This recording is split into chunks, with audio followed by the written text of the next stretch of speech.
Bak bakalım beğenecek misin? Abi benim aç veriyorsun ha. Zaman makinesi. Allah Allah. Şimdi seyret.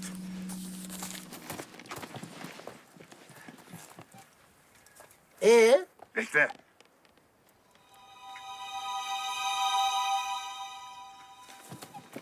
Bak, deminden şimdiye geldim. Evet, Bekleme süresini uzatırsan zamanla daha da ileri gidersin. anlıyorum. Nasıl? Abi çok iyi niyetli bir çalışma ama yemez.